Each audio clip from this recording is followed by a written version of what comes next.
Bien le bonsoir les Blaugrana, comment on se retrouve? Nouvelle vidéo actualité sur le FC Barcelone. Ça y est, c'est fait. Flick a donné son accord pour signer Joao Félix. Du moins, essayer d'avoir un second prêt parce que le FC Barcelone n'est pas prêt à mettre la somme que l'Atlético Madrid demande. Ou encore une première offre qui arrive concernant Ferran Torres. Vous ne rêvez pas, vous n'avez pas les oreilles sales. Ne vous inquiétez pas, vous entendez très très bien. Ferran Torres a reçu une offre. Je sais que c'est incroyable, je sais que c'est difficile à croire, mais c'est vraiment vrai. Après, on va parler quand même de l'offre, il faut être sérieux 2 secondes. On parlera de tout ça durant cette vidéo actualité. J'espère que de votre côté, tout va bien. Et pour aujourd'hui, pour bien conclure la journée, parce que je tourne assez tard, même si il fait toujours jour, mais les heures d'été, je vais pas vous l'expliquer, je suis pas la météo non plus, il fait quand même assez tard. Malgré qu'il fasse encore jour, on va donc conclure cette belle journée par de belles images. Regardez qui, voilà, Gavi qui se rétablit petit à petit. Il y a de quoi faire plaisir. On a eu plusieurs images aujourd'hui de Gavi qui reprenait petit à petit. Je vous ai sélectionné 2 images. Il y a aussi une petite vidéo de Gavi pour ceux qui veulent aller la voir. Je vous redirige vers les réseaux des collègues si vous voulez voir ça. Et il y a aussi un communiqué concernant le plan de retour de Gavi. Il pourrait revenir sur les terrains en novembre, mais de manière progressive, c'est-à-dire petit à petit.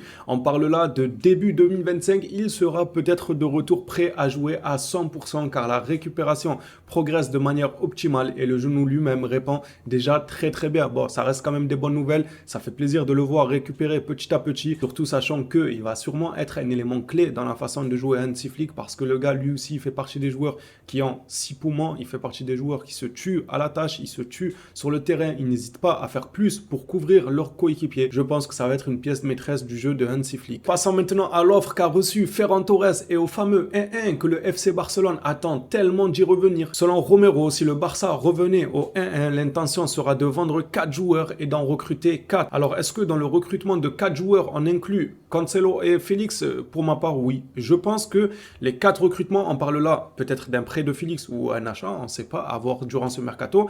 On parle d'un achat, moi je pense probablement de Cancelo, ensuite d'un ailier et d'un 6. C'est cohérent en fait. On a 2 joueurs en prêt que le Barça veut garder, un Flick veut garder, et on a 2 postes à améliorer. Un 6 que le Barça recherche depuis maintenant pas mal de temps et un ailier gauche aussi qui était d'ailleurs la demande de Xavi et qui est maintenant la demande d'Hansi Flick. Donc les 4 recrues pour moi ça peut être ça. Dites-moi si pour vous je me trompe et que vous voyez d'autres théories. Pour ma part c'est celle-ci. Joao Félix, Cancelo, un ailier gauche ainsi qu'un 6. Et en parlant de mercato à la règle du 1-1, il y aura 4 départs. Dans ces 4 départs, il y aura probablement ce monsieur-là. Regardez, il nous montre son cerveau, les gars. Tout est dans la tête. Il nous l'a dit, Ferran Torres. C'est nous, on est bêtes, on n'écoute pas. Tout est dans la tête. Notre cher requin qu'on va devoir vendre, et non pas à un zoo, mais à un club de foot. On aurait pu croire que c'est un zoo qui va faire une offre. Je sais pas, un zoo à Paris ou à Bruxelles ou autre. Ils voudraient avoir un requin dans leur zoo pour les expositions dans leurs aquariums. Non, non, non. Là, c'est un club de foot. Il intéresse encore des clubs de foot. Newcastle aurait proposé 15 millions plus 5 millions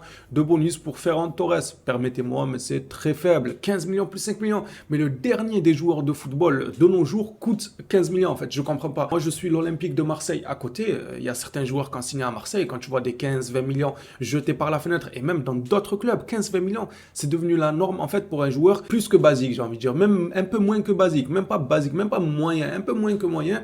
15-20 millions, tu les sors. T'es obligé. Surtout si le gars il est jeune. Maintenant, tu as un international espagnol qui joue au FC Barcelone, qui a été acheté 60 millions à Manchester City. C'est vrai qu'il n'a pas non plus fait les beaux jours du FC Barcelone, mais il reste tout de même jeune. Tu veux le vendre à 15, enfin le vendre, c'est Newcastle plutôt qui propose. Ils sont venus proposer à peine 15 millions plus 5 en bonus. Je trouve ça faible, pas que faible, très faible. Pour moi, le Barça devrait parler aux alentours d'une 30aine de millions pour pas se montrer trop exigeant et trop gourmand parce que n'oublions pas qu'on veut s'en débarrasser déjà pour amortir un peu son escroquerie, son transfert qu'on a payé très très cher pour rien du tout. Donc les 20 millions, voilà, ça va amortir un peu, on va dire, si on peut appeler ça un amortissement. Vous m'avez compris. Et surtout, ça fera partie des 4 départs. Ça fera partie des 4 joueurs que le FC Barcelone veulent se séparer durant ce mercato. Mais 20 millions avec 15 millions plus 5 bonus, ce qui nous fait 20 millions, c'est très faible. En plus de ça, les 5 bonus, tu sais même pas si tu vas les avoir. Ça se trouve dans les bonus, ils vont te dire, ouais, si Newcastle, ils finissent champion d'Angleterre. Et va là-bas, faut pas abuser. Puis quoi, encore 5 millions si Newcastle, ils gagnent 3 Ligues des Champions d'affilée.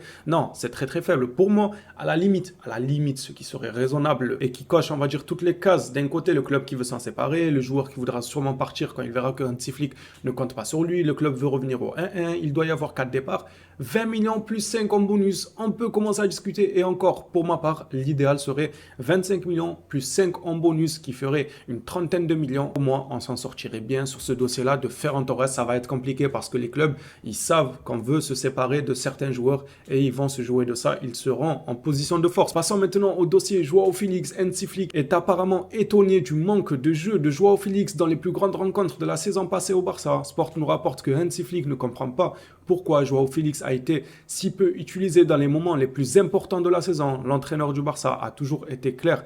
Il veut Joao Félix reste. Alors, est-ce que c'est vrai ou pas? Ça vient pas directement de la bouche de Hansi Flick. C'est les médias. On le sait que des fois, ils aiment bien vendre du papier. Maintenant, ça peut être vrai. Et si c'est vrai, je vois deux solutions à ça. C'est soit Hansi Flick commence dès maintenant à parler, que ce soit au club ou même à la presse, à faire fuiter quelques petites informations, même si apparemment, depuis son arrivée, ils font vraiment un travail monstrueux pour faire fuiter aucune information. Pour l'instant, c'est pas trop le cas. On est sur la continuité des saisons passées. Il y a absolument tout qui fuite. Donc, il y a encore des tops au club. Mais bref, passons ça, c'est un sujet à part. Hansi Flick, deux solutions. Soit, comme je dis, il donne un peu du pain, on va dire, aux médias pour mettre en confiance Joao Félix, parce que ça fait toujours plaisir pour un joueur. Vous imaginez, vous vous réveillez le matin, vous voyez, vous êtes à la une d'un journal, le coach compte sur toi, le coach croit que tu es un excellent joueur, etc. Il y a de quoi faire le plein de confiance avant le début de saison. Ça peut être une stratégie comme une autre. Ça paraît tout bête, hein, mais croyez-moi que ça peut avoir un effet sur un joueur de savoir que à travers des médias, son coach compte énormément sur lui et bien évidemment que le coach lui dira aussi durant les séances d'entraînement. Bon, là, ça va être compliqué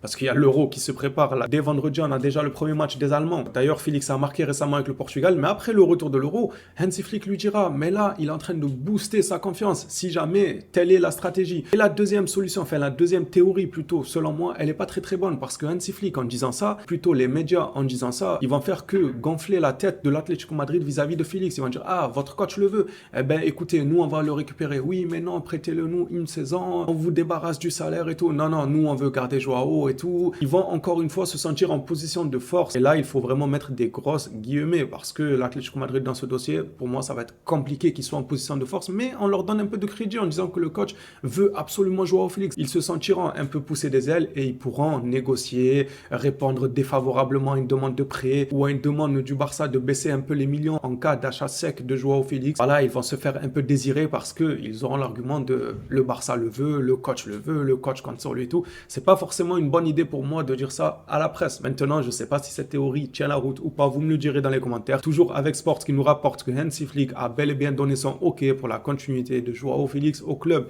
Il pense que c'est l'un des éléments les plus importants pour son projet. Comme à mon habitude, j'ai énormément hâte de voir Félix sous Flick et même le Barça sous Flick et non pas souffrir. J'espère qu'on va pas souffrir, on va jouer sous Flick et d'une bonne manière. Entre sous Flick et souffrir, il n'y a qu'un pas, les gars, ça me fait un peu peur. J'espère vraiment que ça sera pas le cas. Pour terminer cette vidéo actualité de la journée, je vous laisse avec cette image-là. C'est le staff d'Hansi Flick pour le moment qui a été annoncé sur le banc du Barça. Il y a eu du renouveau, il y a eu du sang frais, des nouveaux noms, des noms qui ont beaucoup d'expérience dans les clubs passés.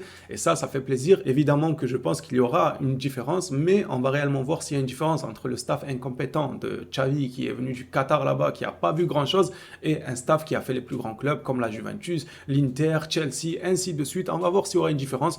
Évidemment que moi, comme je le dis, je pense bel et bien qu'il y aura une différence qui se fera ressentir, que ce soit dans la préparation, peut-être la mentalité des joueurs. Je n'en dis pas plus, je vais plutôt découvrir et être fixé à ce sujet-là. Est-ce que ça change ou pas? Je pense que oui, je peux me tromper. On découvrira ça dès le début de saison, tous en même temps, et on fera le point dessus. Est-ce qu'il y a un réel changement dans le staff et la manière de jouer, la mentalité des joueurs, ou est-ce que, allons rappeler l'équipe de Xavi sans expérience là, allons les rappeler parce qu'ils tenaient l'affaire à moindre coût probablement, quoique Hansi Flick il a quand même fait un effort sur son salaire, même s'il a gratté quelques primes et tout qui font gonfler le salaire, et il n'a pas demandé énormément non plus au Barça. Les phénomènes de cette vidéo actualité est terminé. Merci à tous ceux qui l'auront suivi jusqu'ici. On s'attrape à la prochaine vidéo sur le Barça. D'ici là, prenez soin de vous les Blaugrana.